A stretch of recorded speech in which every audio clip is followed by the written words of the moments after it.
ይስጥልን ውድ የጄኤምኤም ቴሌቪዥን ተመልካቾቻችን ከጄኤምኤም ቴሌቪዥን የጄኤምኤም መረጃዎቻችን ወደ እናንተ የሚደርሱበት ሰዓት ላይ እንገኛለን። በቅድሚያ ማርስ ዜናዎች የጎዳና ላይ ስብከትና የሚዲያ አጠቃቀምን አስመልክቶ ከኢትዮጵያ ወንጌል አማኞች ቤተክርስቲያናት ካውንስል አመራሮች ጋር ምክክር ተደረገ። የኢትዮጵያ ወንጌላውያን ነጋዴዎች ኔትወርክ አዳዲስ ፕሮግራሞችን ይፋ አደረገ። ከውጭ ባለፈው ዓመት በመላው ዓለም ወደ 8000 የሚጠጉ ስደተኞች ሞተዋል ወይም የደረሱበት አልታወቀም ሲል የተባበሩት መንግስታት የስደተኞች ኤጀንሲ አሳወቀ። ከመረጃዎቹ ጋር ነሱስና ያሳብራችሁ ተደርጋለሁኝ አብራችሁ ነው። የጎዳና ላይ ስብከትና የሚዲያ አጠቃቀምን አስመልክቶ ከኢትዮጵያ ወንጌል አማኞች ቤተክርስቲያናት ካውንስል አመራሮች ጋር ምክክር ተደርጓል። በምክክሩ የሚዲያ አጠቃቀምና ግጭት ቀስቃሽ መልእክቶች በተመለከተም የመፍትሄ አቅጣጫ ማስቀመጥ እንደሚገባ ተጠቅሷል። ዳንኤል አንተነህ ዝራለው የአዲስ አበባ የሃይማኖት ተቋማት ጉባኤ ዋና ጸሐፊ መጋቢ ታምራት አበጋዝ የሚዲያ አጠቃቀምና ግጭት ቀስቃሽ መልእክቶችን የጎዳና ላይ ስብከትና የድምጽ ብክለትን በተመለከተም ያሉትን ተግዳሮቶችና የሥርዓተ አምልኮ ቦታ አጠቃቀምን በተመለከተም ሰፋ ያለ ጽሑፍም አቅርበዋል። በጽሑፋቸው መዲናችን አዲስ አበባ የህዝብ ብዛትና እድገት ከጊዜ ወደ ጊዜ በፍጥነት መጨመሩን አንስተው አዲስ አበባ የዓለም አቀፍ ሶስተኛ የዲፕሎማቲክ ከተማና የአፍሪካ መዲና እንደመሆኗ መጠን ለሀገሪቱም ይሁን ለከተማችን ስንሰራ ያለውን ነባራዊ ሁኔታ መረዳት እጅግ አስፈላጊ መሆኑንም ተናግረዋል። የአዲስ አበባ ሃይማኖት ተቋማት ጉባኤ ከ2014 ጀምሮም በመዲናችን አዲስ አበባ ሃይማኖትን መሰረት ያደረጉ የግጭት መነሻ ምክንያቶች በሚል መሪ ሀሳብም በሁሉም ክፍለ ከተማዋ የዳሰሳ ጥናት ማድረጉንና በዚህም ችግሮቹን መለየቱን አንስተው ያሉ ክፍተቶች እንዲቀረፉም በጋራ መስራት እንደሚያስፈልግም ተናግረዋል። የኢትዮጵያ ወንጌል አማኞች አብያተ ክርስቲያናት ካውንስል ጠቅላይ ጸሐፊ የሆኑት ዶክተር ፓስተር ጌትነት ለማ በበኩላቸውም ካውንስሉ ለሀገራችንና ለከተማችን ሰላም እሴት ከፍተኛ ስራ እየሰራ መሆኑን አንስተው ይህንንም ለማጠናከር ከአባል ቤተ እምነቶች ጋር በቅንጅት እንደሚሰራና ለከተማ የሚያበረክተውን አስተዋጽኦ ከፍ እንደሚያደርገውም ተናግረዋል። በመድረኩ የተሳተፉ የካውንስሉ ስራ አስፈጻሚ አመራሮች በበኩላቸውም የተነሱ ርዕሰ ጉዳዮች ከሀገራችንና ለከተማችን ያላቸው ፋይዳ ተመልክተው በጋራ ለመስራትና ያሉ ክፍተቶችንም ለመቅረፍ እንደሚሰሩም ተናግረዋል። በመድረኩም የካውንስሉ ፕሬዝዳንት ቄስ ደረጀ ጀንበሩ፣ ምክትል ፕሬዝዳንት ፓስተር ታሪኩን ጨምሮም ሁሉም የስራ አስፈጻሚ ቦርድ አካላትም ተገኝተዋል። መረጃው የአዲስ አበባ ሃይማኖት ተቋማት ጉባኤ ነው። የኢትዮጵያ ወንጌላውያን ነጋዴዎች ኔትወርክ አዳዲስ ፕሮግራሞችን ይፋ አደረገ። የኢትዮጵያ ወንጌላውያን ነጋዴዎች ኔትወርክ ኢቢኤን ኢትዮጵያ አዳዲስ ፕሮግራሞችን በይፋ መጀመሩን አስታውቋል። ኔትወርኩ በአዲስ የተጀመረው የአጥቢያ ቤተክርስቲያናት ድጋፍ ፕሮግራም በሁሉም የወንጌል አማኞች ቤተክርስቲያናት የሚተገበር መሆኑን ገልጿል። በመጀመሪያው ዙር አፈጻጸም ከ15 ቤተክርስቲያናት የተውጣጡ 30 አስተባባሪዎች ፋሲሊቴተር ስልጠና የተሰጣቸው ሲሆን በኋላም 300 የሚያህሉ ነጋዴዎችና ባለሙያዎችን በስራቸው ለማደራጀት የተዘጋጀ ልዩ ሰርተፍኬት ተቀብለዋል። ኔትወርኩ በቀጣይ ዙሮች ተጨማሪ ቤተክርስቲያናትን ወደ ፕሮግራሙ ለማስገባትና አሰልጣኞችን ለማብቃት የሚደረገውን ስራ እንደሚያጠናክር ገልጿል።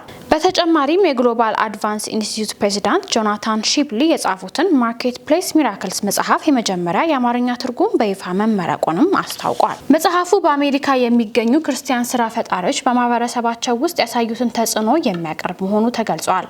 መረጃው የኢትዮጵያ ወንጌላውያን ነጋዴዎች ኔትወርክ ነው። በአንድ ልብ ለትውልድ የህፃናት የሴቶችና የአረጋውያን መርጃ ድርጅት ከ350 በላይ ለሚሆኑ ሴቶች የንጽህና መጠበቂያ ድጋፍ አድርጓል። ታምራት ሞቲ ዝርዝሩ እንደሚከተለው ያቀርበዋል።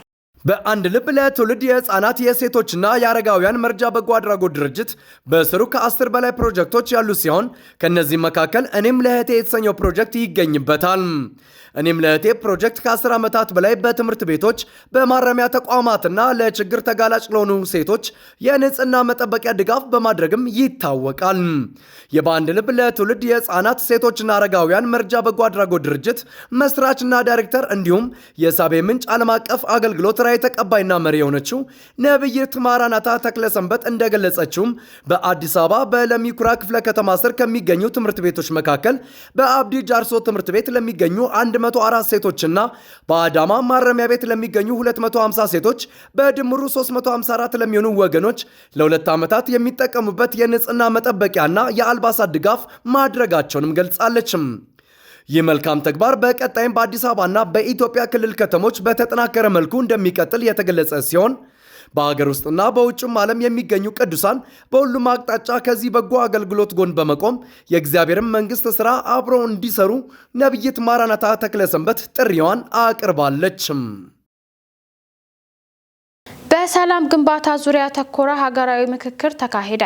የሴቶችና ማህበራዊ ጉዳይ ሚኒስቴር ከተለያዩ ባለድርሻ አካላት ጋር በመተባበር እኔ በሰውነቴ ከማንም አልበልጥም አላንስም እርሶስ በሚል መሪ ሀሳብ በሰላም ግንባታ ዙሪያ የሚመክር ሀገራዊ መድረክ ሚያዝያ 14 2018 ዓ.ም በስካይላይት ሆቴል አካሂዷል። በምክክር መድረኩ ላይ የተገኙት የሴቶችና ማህበራዊ ጉዳይ ሚኒስቴር ዶክተር ኤርጎጌ ተስፋዬ የሃይማኖት ተቋማት ከመንፈሳዊ ተቋማት ባሻገር ለማህበራዊ ክብር መሰረት የሚጥሉ በመሆናቸው ግጭትና አለመግባባቶችን ለመፍታት ያላቸው ሚና የጎላ መሆኑን በማንሳት በሰላም ግንባታ ሂደት የበኩላቸውን ሊወጡ ይገባል ሲል ጥሪ አቅርበዋል። በመድረኩ እንደተገለጸው የምክክር መድረኩ ዋና ዓላማ የወል ትርክትን ለመገንባት፣ ህብረ ብሔራዊ አንድነትን ለማጠናከር፣ አንድ የጋራ ፖለቲካና ኢኮኖሚያዊ ማህበረሰብ ለመገንባት የተቀመጠውን ህገ መንግስታዊ ቃል ኪዳን ለማስረጽና ዘላቂ ሰላምን ለማጽናት በሚያስችሉ ጉዳዮች ላይ ለመወያየትና የጋራ መግባባት ለመፍጠር ያለመ ሀገራዊ ንቅናቄ ማካሄድ ነው ተብሏል። በመድረኩ የሴቶችና ማህበራዊ ጉዳይ ሚኒስቴር ዶክተር ኤርጎጌ ተስፋዬ፣ ከፍተኛ የመንግስት የስራ ኃላፊዎች፣ የኢትዮጵያ ሃይማኖት ተቋማት ጉባኤ የስራ ኃላፊዎች፣ በሰላምና ደህንነት ላይ የሚሰሩ የሲቪክ ማህበረሰብ ድርጅቶች አመራሮች፣ የልዩ ልዩ አደረጃጀት ተወካዮችና ሌሎች የሚመለከታቸውን ባለድርሻና አጋር አካላት ተገኝተዋል። በዚህ እኔ በሰውነቴ ከማንም አልበልጥም አላንስም እርሶስ በሚል መሪ ሀሳብ በሰላም ግንባታ ዙሪያ በተካሄደው ሀገራዊ መድረክ ጽሁፎች የቀረቡ ሲሆን በእነዚህም ላይ ከተሳታፊዎች የተለያዩ አስተያየቶችና ጥያቄዎች ቀርበው መድረኩን ያወያዩ አወያዮች ማብራሪያ ሰጥተዋል። መረጃ የሴቶችና ማህበራዊ ጉዳይ ሚኒስቴር ነው። ከወሊድ በኋላ የሚከሰቱ ቀላል የሚመስሉ ህመሞች የአእምሮ ጤና እክል ሊሆኑ ስለሚችሉ ችላ መባል የለባቸውም ተባለ። በእርግዝና ወቅትና ከወሊድ በኋላ ባሉት ጊዜያት የሚከሰቱ ህመሞች ከአእምሮ ጤና ህመም ይልቅ የእርግዝና ምልክት ተደርገው ስለሚወሰዱ እናቶች ወደ ጤና ተቋማት ስለማይሄዱና ሕክምና ስለማያገኙ እንደሚጎዱ ተገልጿል። በጤና ሚኒስቴር ተላላፊ ያልሆኑ በሽታዎችና የአእምሮ ጤና ዴስክ ኃላፊ ዶክተር ሰላማዊት አየለ በኢትዮጵያ የአእምሮ ጤና ህመም ገና ብዙ ትኩረት ያላገኘና ከፍተኛ ስራ የሚፈልግ ዘርፍ መሆኑን የተናገሩ ሲሆን በተለይም እናቶች በእርግዝናና ከወሊድ በኋላ ባለው አንድ ዓመት ውስጥ የችግሩ ተጠቂ እንደሚሆኑ ጥናቶች ያሳያሉ ብለዋል። አንዲት እናት በእርግዝና ወቅት የሚያጋጥማት የአእምሮ ጤና እክል በእርግዝናዋ ላይ ቀጥተኛ ጫና የሚያሳድርባት ሲሆን የደም ግፊትን ከመጨመር አልፎ የሚወለደው ህፃን ላይ የአእምሮ ጤና ጉዳት እንደሚያሳድር ተገልጿል። በእናትና ልጅ መካከል የሚኖረውን ግንኙነት ጤናማ እንዳይሆን ከማድረጉም በተጨማሪ ማጥባትና ራስን መጠበቅ አለመቻል ስለሚያስከትል ጫናው የከፋ መሆኑን የገለጹት ዶክተር ሰላማዊት እነዚህ ችግሮች ችላ መባል እንደሌለባቸው ገልጸዋል። ዘገባው የዳጉ ጆርናል ነው። የጂኤምኤም መረጃዎቻችን እንደቀጠሉ ናቸው። አሁን ደግሞ ከውጭ ያገኘናቸው መረጃዎች እናልፋለን። ባለፈው ዓመት በመላው ዓለም ወደ 8000 የሚጠጉ ስደተኞች ሞተዋል ወይም የደረሱበት አልታወቀም ሲል የተባበሩት መንግስታት የስደተኞች ኤጀንሲ አስታወቀ። እንደ አውሮፓውያን አቆጣጠር በ2025 በዓለም ዙሪያ ወደ 8000 የሚጠጉ ስደተኞች የተሻለ ህይወትን ፍለጋ በአስኪ መንገድ ሲጓዙ መሞታቸውን ወይም ጠፍተዋል ሲል የዓለም አቀፍ የስደተኞች ድርጅት IOM ባለፈው ማክሰኞ ባወጣው አዲስ ሪፖርት አስታውቋል። የኤጀንሲው የሰብአዊ ምላሽና ማገገሚያ ክፍል ዳይሬክተር የሆኑት ማሪያም ሞይታ በጄኔቫ ለጋዜጠኞች እንደተናገረችው አሃዙ በዓለም አቀፍ ደረጃ አደገኛ ስደት የተባባሰ መምጣቱን ያሳያል ብለዋል። በእስያ ከመቼውም ጊዜ በላይ የሞቱ ሰዎች ቁጥር ተመዝግበዋል። በመቶዎች የሚቆጠሩ የሮሂንግያ ተወላጆችና አፍጋኒስታን ዜጎች ከተጎዱት መካከል ግንባር ቀደም ናቸው። ሞይታ የስደተኞች ጫና በግጭት፣ በአየር ንብረት ለውጥ፣ በስራ ቅጥር ፍላጎትና በፖሊሲ የተነሳ ተባብሷል ብላለች። ከመቀነስ ይልቅ በምትኩ እያየነው ያለነው የስደት መንገዶች እየተለወጡ መሆናቸውን ነው ስትል ኃላፊዋ ተናግራለች። የዓለም አቀፍ የስደተኞች ድርጅት አባል የሆነችው አንድሪያ ጋርሺያ በበኩሏ ባለፈው ዓመት የተመዘገበው ሞት ከ2024 ጋር ሲነጻጸር ቅናሽ ያሳየ መሆኑንና የ9197 ስደተኞች ሞት መመዝገቡን ተናግራለች። ይህ ግን በ2025 የአሃዝ መቀነስ ጥቂት ሰዎች ይሞታሉ ማለትን የሚያሳይ ሳይሆን ይልቁንም ተደራሽ የመረጃ እጥረትና በርካታ ጉዳዮችን የማጣራት ችግር መኖሩን ያንጸባርቃል ብለዋል። እንደ IOM ዘገባ የመካከለኛው ሜዲትራኒያን ባህር ገዳይ የፍልሰት መንገድ ሆኖ ቀጥሏል። በቤንጋል የባህር ወሽመጥ ለሶስተኛ ተከታታይ ዓመት የሟቾች ቁጥር ማሻቀቡን ቀጥሏል የተባለ ሲሆን ከአፍጋኒስታን ለቀው የሚሰደዱ አፍጋኒስታውያን የሚጠቀሙባቸው የመሬት መስመሮችም ገዳይ ከሆኑት የፍልሰት መንገዶች መካከል መሆናቸውን ኤጀንሲው ገልጿል። ዩናይትድ ኪንግደም ከ2008 በኋላ የተወለዱ ዜጎቿን ሲጋራ እንዳይጠቀሙ ከለከለች። የሀገሪቱ ፓርላማ ከሲጋራ የጸዳ ትውልድ ለመፍጠር በሚል ነው እገዳውን የጣለው። በተጨማሪም ዩናይትድ ኪንግደም ከሲጋራ ማጨስ ጋር ተያያዥ ለሆኑ በሽታዎች የምታወጣውን ከፍተኛ ወጪ ለመቀነስ በማለምም ነው። የፓርላማ ውሳኔ በንጉስ ቻርልስ ይጸድቃል ተብሎ ይጠበቃል።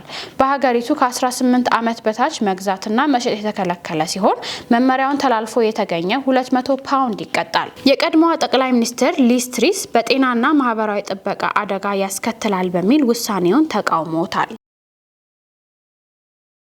መረጃዎቻችንን ከማጠቃለላችን በፊት ዜናዎቹን እናስሳችሁ። የጎዳና ላይ ስብከትና የሚዲያ አጠቃቀምን አስመልክቶ ከኢትዮጵያ ወንጌል አማኞች ቤተክርስቲያናት ካውንስል አመራሮች ጋር ምክክር ተደረገ። የኢትዮጵያ ወንጌላውያን ነጋዴዎች ኔትወርክ አዳዲስ ፕሮግራሞችን ይፋ አደረገ።